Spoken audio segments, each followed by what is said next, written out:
Welcome to Coffee Break Convos with Jessica, the show where I sit down with people who are breaking barriers and sharing what it really takes to carve out their own path. We dive deep into their journeys, the challenges they faced, and the real stuff no one tells you. You'll laugh, you'll learn, and maybe even get a little inspired. So grab your coffee and let's get into it. This is Coffee Break Convos.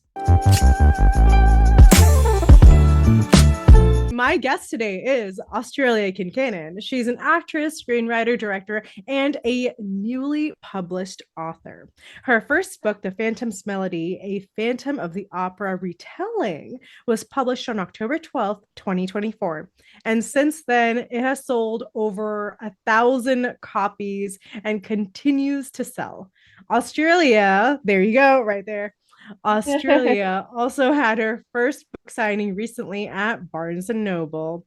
Let's start from the absolute beginning. Where did the idea of the Phantoms of Melody come from? Did you always want to be a writer? First, I'm going to say that the Phantom's Melody is a disruption story, whereas you have retellings, right? Which is you take an original story and then you basically just retell it, right? From the beginning. But mine is a little bit different in the way of the main character is actually a modern day woman who goes to New York City for the first time ever just to see Andrew Lloyd Webber's The Phantom of the Opera before it leaves stage, like forever, right? Because it ended in 2023. And it was something this character has always wanted to do, and her life isn't going well as a 35-year-old. This is like supposed to just change it for her. And it really is just because it's a trip, something she doesn't do. Anyway, she goes to the show with her mother and sister. During intermission, she goes to the restroom and she steps out into 1880 Paris, France. She's in the Palais Garnier or the Opera Paris House or the Paris Opera House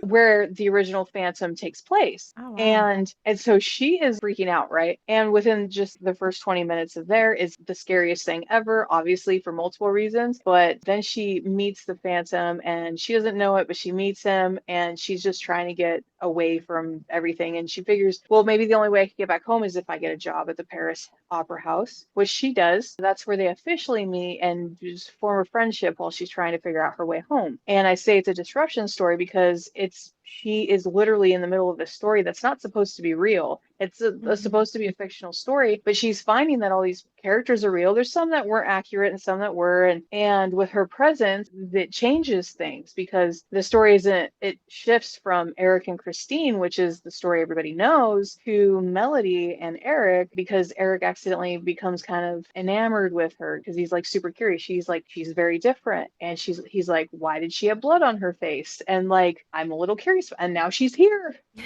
And I kind of like that. I don't know. Do I? I don't know. Do I like this? And so like goes in there. There's murder, there's a little bit of mystery, Romance. there is romance. Yeah. And I try not to talk about tropes because I don't like when people tell me tropes because it can ruin a story. But it's at least strangers to friends type of thing. And which is the scariest thing you could do with a stalker murderer. And so like, yeah, the first chapter is loosely based on my trip to New York City in 2023 before the show ended. My boss gave me a couple $100, bought my ticket to go, and took my mom and sister. Although, as you can see, I did not go back in time. So that kind of, although I couldn't do it, the smell, absolutely, I couldn't do it. I could not do the smell. I am just no. But yeah, you need the hygiene. You need the hygiene. Yeah, I need the hygiene. Yeah, so it's basically just based on that. I was very depressed at the time. My brother had died the year before. My uncle and my cousin had died right there too. It's just one of those things, like not a lot was happening. I had turned 35 and, a lot of people hit their midlife crisis and stuff. And I'm like, I literally have nothing going on. I can't afford film anymore. I don't want to keep writing screenplays that nobody will ever see. I don't want to rely on maybe I'll get a part somewhere because it wasn't, I started going back to work and everything, and I was auditioning and not getting anything ever. And I was like, you know what? This sucks. I'm done with this. But it was crazy because I went to that show show. I took that trip. It literally changed my life. It's so stupid, but it literally changed my life because a year and a half later, actually a year later, I met the guy who would eventually become my boyfriend because of this book. He was one of the first three people to beta read for me. We just never stopped talking. Also, because of it, I finished a book. Like I finished a book and I have a book out and it sold over 1,000 copies. I got to do so many cool things because of that. Like it gave me something to focus on. And it was crazy because I pulled myself out of that depression. Now I'm depressed for other reasons, but not the reasons I was before. And I'm slowly finding my way. It's been really hard the last several months, like 7 or 8 months. I have not been writing because unfortunately, due to recent events in the world, things have been a little harder and more frustrating to do. So finances aren't exactly great working all the time, and it's stuff. However, things I think we're trying to make things better. My partner and I, like I mentioned earlier, he is a developmental editor, and that is actually, he was supposed to developmental edit my book, but he's like, you don't need it, you just need a beta reader. And I was like, oh, is that a good thing? He's like, oh yeah, no, you're great, you have a full story here. And I was like, woo! We are hopefully getting our website up in the next couple of weeks. We are offering editorial services. He will be doing developmental editing, whereas I do manuscript evaluation. The difference is that he will read it a couple times and make suggestions as well as corrections to stories and anything else it might need in that way. Not punctuation or Mhm. grammar or anything because it's not quite there yet, right? And then Mhm. I will do the evaluations. What that entails is that I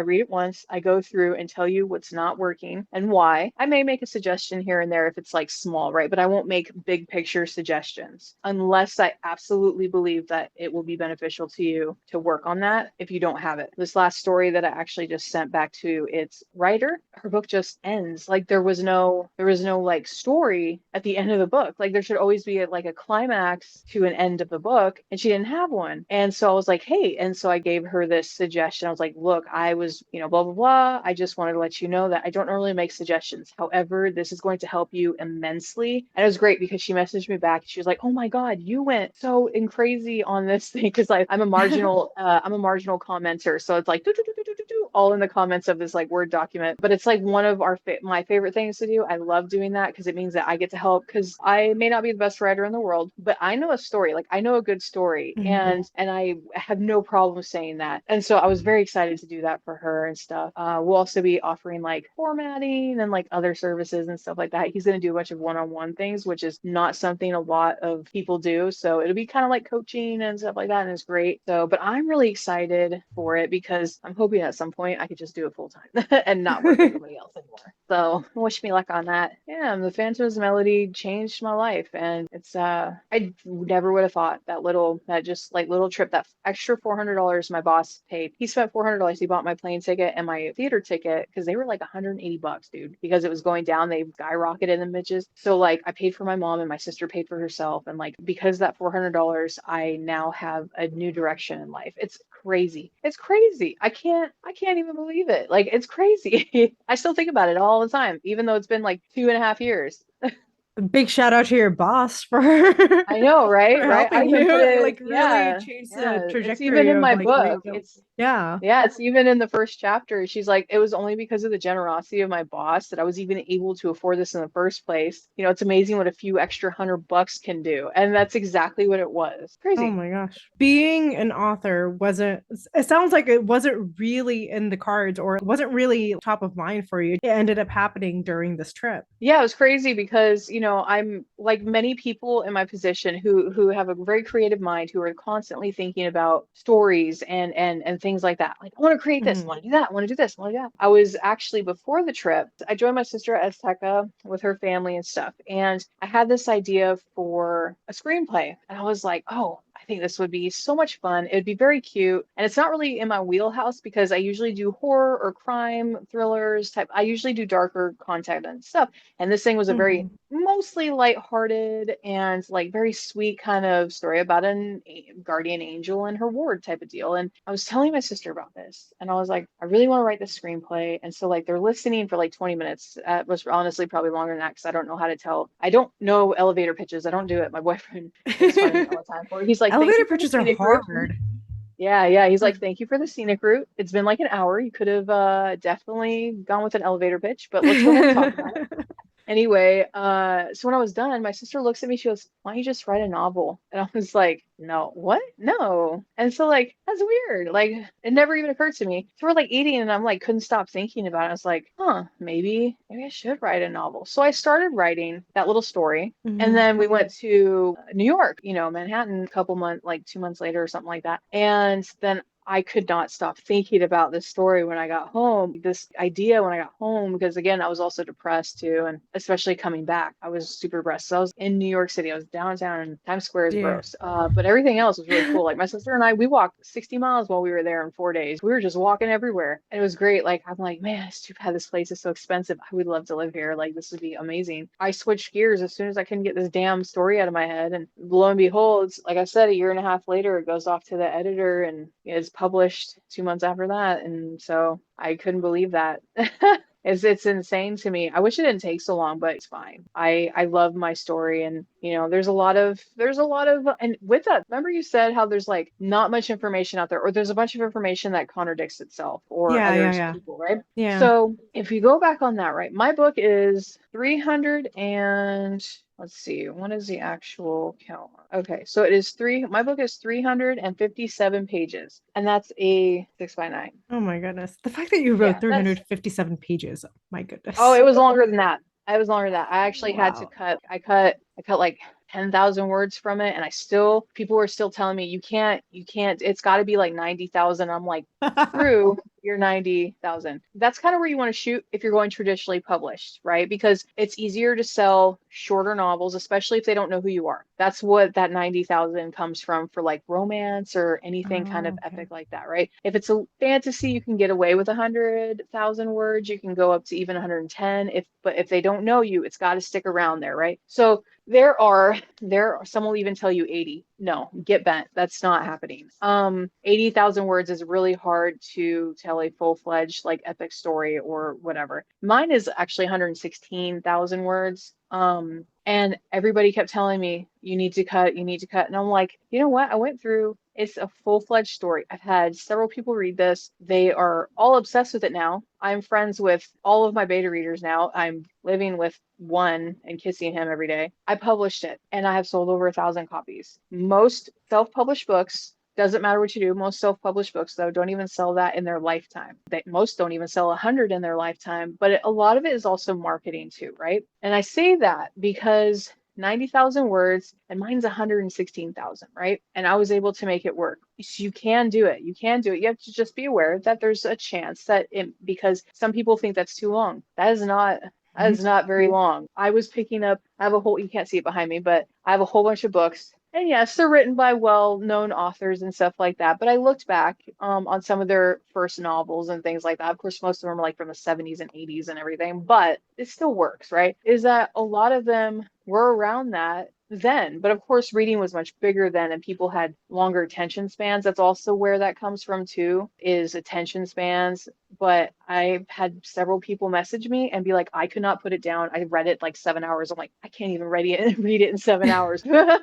And so, I don't know, one of my biggest things is like don't worry about word count until your story is complete, because then you can go through it and you know exactly where you can cut stuff. Now, granted, don't get me wrong, I might be able to cut some stuff from it on my next. I'm going to do a revision next year. I'm going to do probably in the beginning of the year. I'm going to do a revision, basically going to go through, see if there's like a few places that I can tweak a little bit to make some of the chapters just a tiny bit shorter, maybe mess with the grammar a little bit better. Unfortunately, you have to, when you get an editor, you have to make sure that they are fully capable of everything that you need of them. And unfortunately, I had to learn that lesson. The editor I used came highly recommended, and I wouldn't recommend her. And it Oh, sucks. I wow. mean, she may be 100% better at like short horror stories and stuff, but for my book, you could tell halfway through she just gave up. She just didn't do anything else really. Let's hope she's And not watching this or listening in on I don't care. She doesn't talk to me anymore anyway. this. Because I had to reformat my book after she did it because it was so bad. Oh my Yeah. goodness. And Wow. and all I said, and I was really super nice about it. I was like, yeah, because she saw that I was done with it. She goes, oh, so the formatting was great. You liked it? And I was like, oh, unfortunately for the ebook, it was fine, but for the print copy, there was like 2.5 inches of margin on both sides. So like there you have like this giant page and only like this much of writing on it, and it was like almost 500 pages long because of that. And I Oh, was like, this wow. doesn't seem right to me. And so I reformatted the whole thing, but it was great for me because now it's a service I can offer people, and I've already done it a few times, and I really like it. Formatting is super fun. So like, Silver you lining. know, Something yeah, else and came that's out of what I was it. like, Yeah. and I even said that I was like, hey, no worries or anything like that, because she like gave me that service for free because she felt bad because she was like almost a month late with my project, and also because she didn't really finish it. But I was like really nice, and then she just didn't respond to it, left me on red, and Oh, yeah. wow. So whatever, it's fine though. Like that happens, right? You're gonna work with people who end up not living up to your expectations, or living up to what other people have recommended. You know, like, oh, this person is great, and you work with them, you're like, how do they think this person is great? Because I had to consistently tell them to do this and this and this, and they were doing it wrong. So, yeah. But it's now something, like I said, I could do with that or whatever. And yeah, see, I don't know how to go in a straight line because we were talking about like word count and stuff like that. No, this Um, is great. Oh my goodness. I mean, yeah. anybody who wants to be a writer will listen in on Well, this and be this like, also goes, here's, yeah, yeah. this also goes with like screenplays too, right? This goes with screenplays too, because around here, most people will tell you, when I was writing them, most people will tell you you need to be under like 90 pages, 100 pages. I don't know what is these people's obsession with 90 and 100. They're like, you just can't afford it. Nobody's going to read it. Nobody's going to do anything with it if it's not under that. And I'm like, Actually, I heard that in film school in Los Angeles as well. The yeah. 90-page thing. I heard that If they there as don't know well. you, if they don't know Yeah. you, and they're like, and you'll never be able to afford it on your own to shoot something that's like 120 pages, 130 pages, or anything like that. And they're like, if it's anything longer than that, either, like, unless it's Titanic, nobody's gonna want it. Game of And Titanic. I that's just be watched that last night. It's a Yeah, 3 hour freaking movie. Peacock keeps attacking me. They're like, hey, it's Titanic. It's on Peacock now. And I'm like, I don't care. I spent my whole childhood watching that. I mean that's like a perfect example of like if a story's good, even if it's long, people are still gonna watch it. They're still gonna love it. It broke box office records, Yes. and But even the when I reason like, why it worked is because two things went into that factor, right? You have James Cameron, who came off of Alien, and I think did he do Terminator, one of the Terminators? I don't know, but he did these ginormous freaking movies, right? And oh, I was like, where's my phone? I was gonna look it up real quick. I'm pretty sure he wrote Titanic, and because he was oh already a yeah, he huge did. name by then, yeah, Yeah, because he was already a huge name by then, he was trusted to do this thing. Also, Titanic was an enormous disaster. Up until that point, it was the most mainstream disaster, right? So you already have your three things right there. It's like the director also wrote it, and he's well known, and it's a major disaster story, right? And people like it love. was like Okay, that advertised was as two that things. before it came out. Like, oh, this is What's going to that? be a disaster. Was it Well, like everybody knew what Titanic was about because it's a real thing. Yeah, So yeah, so like it's a movie about this thing that people have thought about off and on for years, and James Cameron is obsessed with it, and stuff like that. And they already knew that he can do quite a bit of it. I have to that's look this back up. interesting. I don't know if you're at your computer, but look it up. But I think he offered to finance some of it. I can't remember, and I think that's what some of the seller was. But again, even if that is the case, he had the means to do it. Not many people have the means to do stuff like that, right? And so but it's also disheartening because you see stuff like that. You see, like the movie 300. It was a long script, and there's plenty of movies that are like that, right? And they tell you not to write novelistically, right? And one of my favorite writers is actually Lee Winnall. I love reading his screenplays, even if the movies themselves aren't the most amazing movies that they came out with those screenplays. Reading them is like reading the outline of a novel, right? It's descriptive and beautiful, but at the same time, it's also still pretty simplistic as a screenplay. But if you do that, because I got in trouble for doing that. So certain people that I've worked with in the past, they're like, "Oh, you can't do that because it adds to your word count or your page count, right? So just cut it down." And it's so disheartening. It's so heartless to read Mm. these things because if you don't write some of this stuff, right, in like a descriptive kind of way, how if you're not directing it, how is that director supposed to know what emotion of the scene actually is, right? It doesn't matter that the scene before something terrible happened. What if they're still feeling it in this next scene? Or what if they're not? Right? What if it's a totally different feeling, but you're not conveying that in any sort of way, in any way, right? they might be saying something, but anybody knows a good story. There's three things happening in every single scene. What they're doing, like what they're physically doing, what they're saying, and what's actually going on, right? So you could be Mhm. in this, you can be in this in the kitchen doing the dishes, and then your partner or your mother or your dad or somebody comes in and you're just talking about, oh yeah, work was great or whatever, right? That's what's being said, or that's what's going on, right? Is that, but what's actually happening is this underlying thing between you guys is that I know you're having a hard time. We should probably talk about something, but I don't know how to bring it up. And that's the whole scene right there. And so that's the three things that is happening. So yeah, Yeah. so I was looking up the Titanic. I mean, commercially and critically, obviously everyone knows it was a success, and there Oh, was some yeah. initial. It says like there was some initial skepticism because of the film's budget and potential for box office failure, especially because they spent so much that they were expecting it to be a huge failure, but then it surpassed. Which is, Yeah. I mean, he got obviously James Cameron got lucky where it actually made more than what he spent, because if it had not, then Mhm. that would have been, very, very Yeah. bad for him. Yeah, it's But crazy. to the point of like long stories, I mean, I was just like watched last night, and even though I forgot it's a 3 hour movie. Oh, it's like 2.5 hours or something, right? Like I know it's long, but like I forgot technically it's like 3 hours and like 14 minutes because of with the credits and everything. But you get so immersed into the story that you just forget. hmm You And see, forget that's what how the long thing it is. is. It's story that drives a book. It's Yes. story that drives a movie. It's not the Yeah. length of it. I've watched movies where I was so mad that it was only an hour and 20 minutes. And you watch it and you're like, this was clearly an hour and 20 minutes. Like, because Or they it'll cut be an all hour the and important 20. stuff. Yeah, or it'll be an hour and 20 and feel like it's 3 hours and be like, why is this movie not over yet? Because you hate it so much because it's so bad. That's why, because they didn't do it right in an hour and 20 minutes. And that's the biggest thing is like that comes along with that whole page count thing.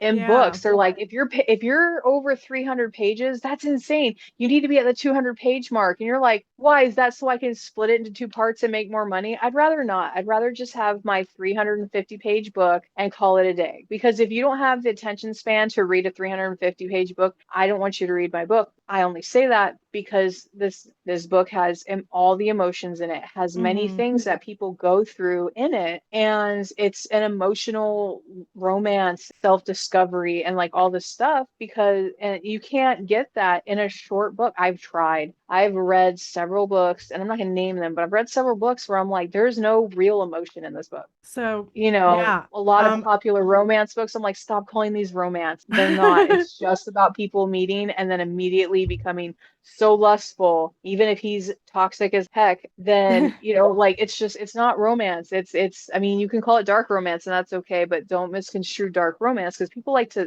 to say mine is dark romance. It's not. Mhm. It's diet dark romance. And diet dark romance is if you're tired of dark romance where the guy is super toxic and you're like, why are they even together? They have nothing in there's like, what is this? He's abusive.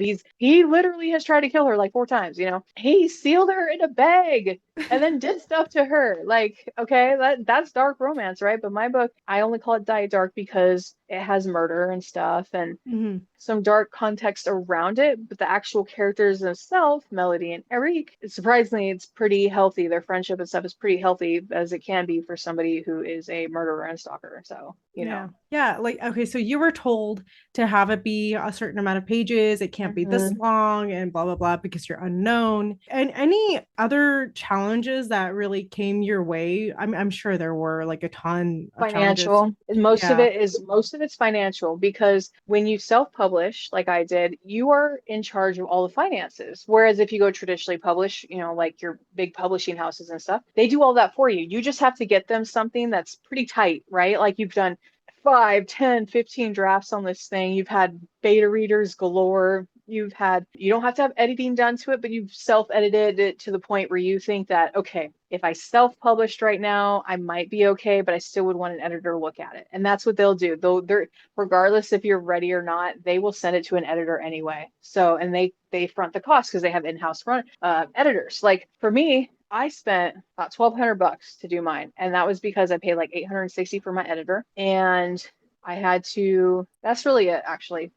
Because like I did the design cover on the cover and everything. Like I did Hmm. everything for this. I took the pictures inside, so I didn't have to pay for any licensing. I do pay for Adobe because I use it for everything. Beta readers are free. You can do paid beta reading, but there's no guarantee with either. Paid beta readers are great because you know you're going to get something back, but it doesn't mean you're going to get the best feedback back anyway. You don't know that, Hmm. right? There's a problem with free ones is a lot of the time you don't know if they're going to steal your book and upload it somewhere for free. I've had that Ooh. happen. I had to like send a cease and desist and stuff, and that kind Oh of my sucks, but goodness. it happens with everybody's books. Yeah, because you have your editing, right? And if you, before you even get to editing though, because like editing is the last thing, like copy line and a copy editor and a line editor. Yes, those are the last things that you need. But before that, you need beta readers. There's a 50% chance you need a developmental editor. You need to make sure that you have any sort of rights to your stuff. And I don't mean like, oh, getting everything copyrighted or anything. You can copyright your book, but in the United States, once you write it down, it's copyrighted. But it's still nice to get a copyright, but you don't have to do it right away. But yeah, there's like a bunch of costs. A developmental editor for 100,000 word story is like $3,500 roughly, usually on average. And that's just somebody to help you with your story. That's not including punctuation and grammar and all that stuff, right? Where line editor and copy editor come in and do that, and they'll cut like things out, and they'll maybe like be like, you could say this in like 3 sentences instead of 4 pages and still have the same amount of depth to it, type of thing, right? And Hmm. those people they could cost for a 100,000 word document, they can cost upwards of like 10 grand, depending on who you go with. It's Oh insane. gosh. Yeah, yeah. Big PSA to anybody who is thinking about self-publishing. Do not use a vanity publisher. Oh, just publish it yourself because paying somebody else to do it, vanity publishers are basically, I don't want to say scam artists in disguise, but like they are.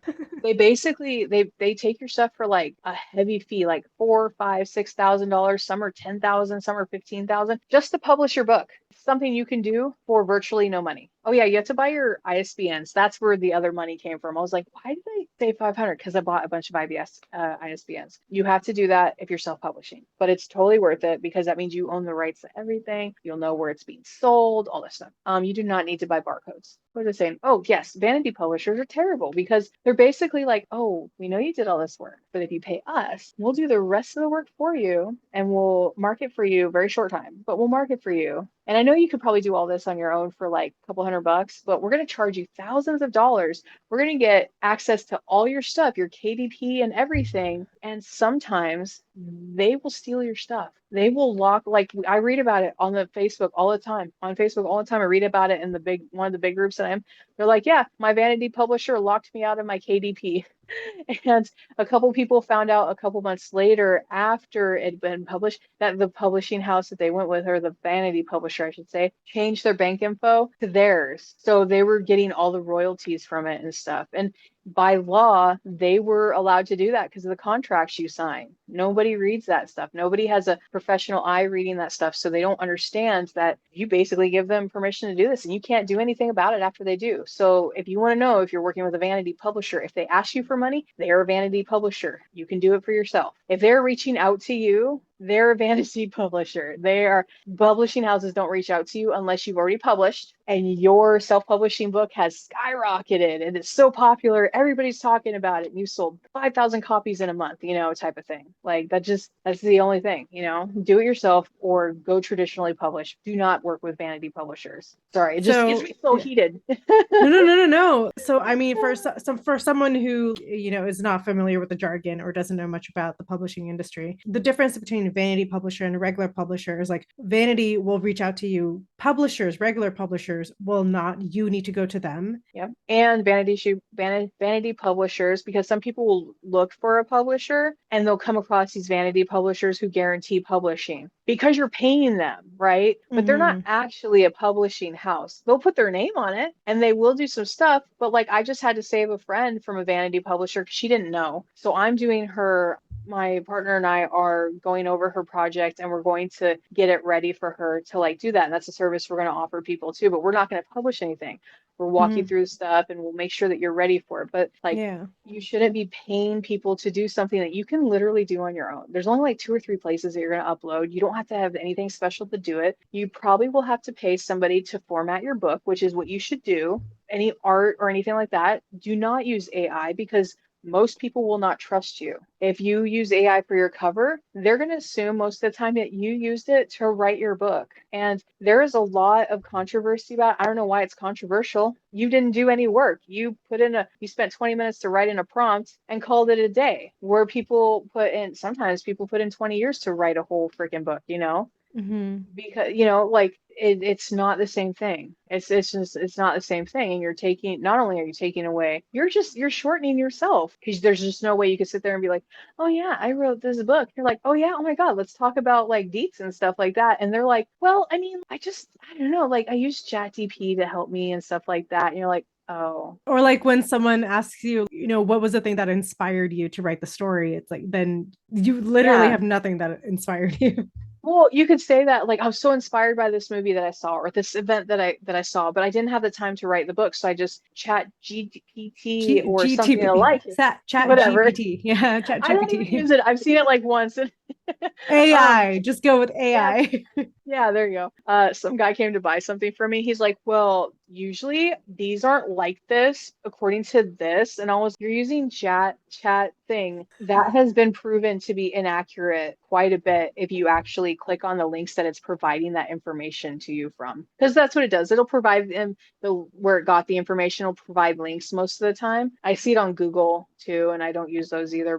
And I was like, I said that, and he was like, oh, and I was like, yeah, sometimes you have to like look it up yourself instead of, relying on this thing that's not accurate all the time. But anyway, I digress. This is not an AI conversation right now.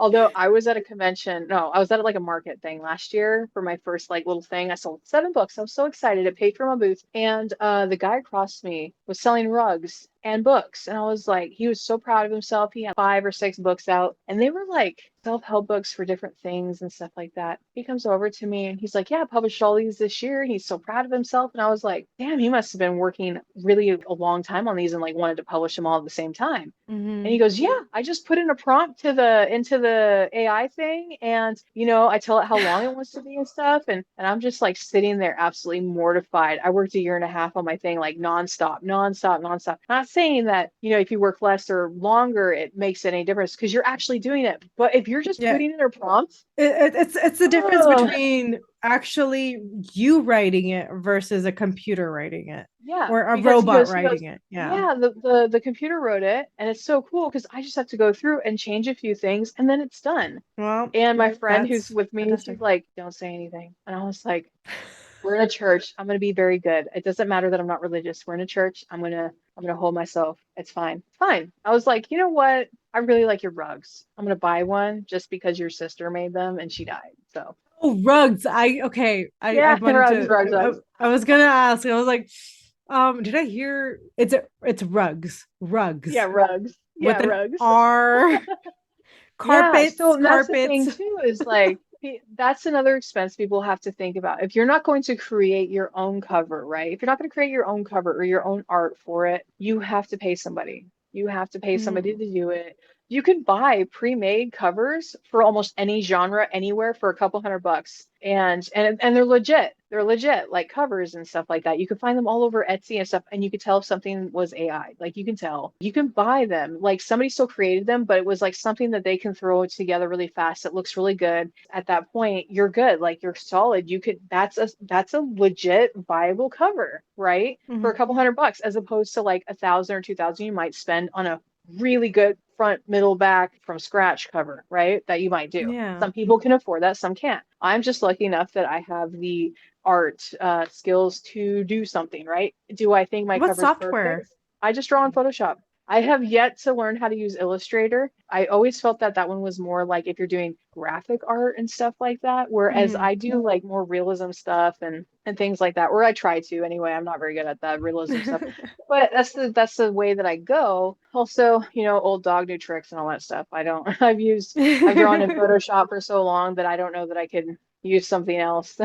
Great Yeah. though, because like I know Adobe's having a bunch of issues right now, but it's the only thing that I use Premiere Pro. I use Photoshop. I use Audition. I This is not use sponsored, by the way, but no, like, no, yeah. it's not sponsored, but This is like not I sponsored. I use all these. I use quite a bit. Like, and they have like 100 freaking apps. I only use like five of them, but like I use them all, and they're all exactly what I need. They're so easy for me to use once I learn how to use them. I'm like, and I just don't have like I just that's what I've always used. And people always like hear Photoshop and they're like, oh, so like it's not real. And you're like, what? No, you can draw in Photoshop. That's weird. So another definition question that I had was Yeah, totally. If you don't want to do it after first, you do it after second draft, you get an alpha reader. I didn't really like that the roses were red and not yellow. It kind of was weird to me, recalling the memory from before, but there was nothing there.